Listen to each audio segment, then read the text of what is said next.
नमस्कार, सिद्धीज किचनमध्ये तुम्हा सर्वांचे मनापासून खूप खूप स्वागत। तर आज आपण मालवणी पद्धतीने गोड्या डाळीची रेसिपी पाहणार आहोत। तर चला मग आपण आपल्या रेसिपीला सुरुवात करू। त्यासाठी इथे 1 कप तूर डाळ आणि अर्धा कप मूग डाळ घेतली आहे। ही मूग डाळ आणि तूर डाळ अशी हाताने मिक्स करून घ्यायची। त्यानंतर ही डाळ 2 ते 3 वेळा पाण्याने स्वच्छ धुवून घेऊ। डाळ स्वच्छ धुवून झाल्यावर ह्यात आपल्याला हवं तेवढं पाणी घालायचं आणि त्यात सोबत हिरवी मिरची आणि बारीक कापलेला टोमॅटो घालून घ्यायचं। आता ही डाळ आपण कुकरला लावून ह्याच्या 4 शिट्ट्या काढून घेऊ।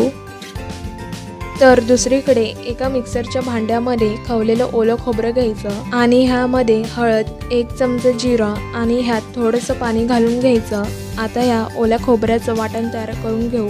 त्यानंतर आपण जी काही कुकरला डाळ शिजवून घेतली होती त्या डाळीमध्ये आता हे खोबऱ्याचं वाटण घालून मिक्स करून घ्यायचं आणि ह्यामध्ये थोडंसं पाणी घालायचं।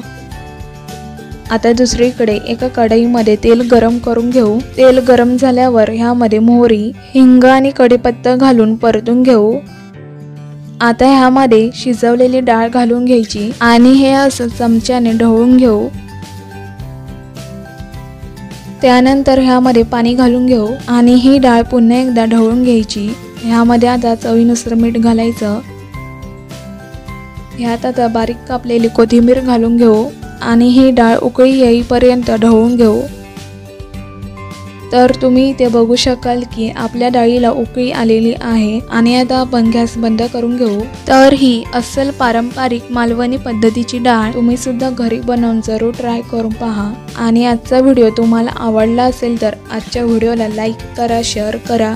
तसेच जर तुम्ही आमच्या चॅनलवरती नवीन असाल तर आमच्या चॅनलला सबस्क्राईब करा आणि बाजूला बेल आयकॉनला प्रेस करा। लवकरच भेटू अशा छान छान रेसिपीज बरोबर।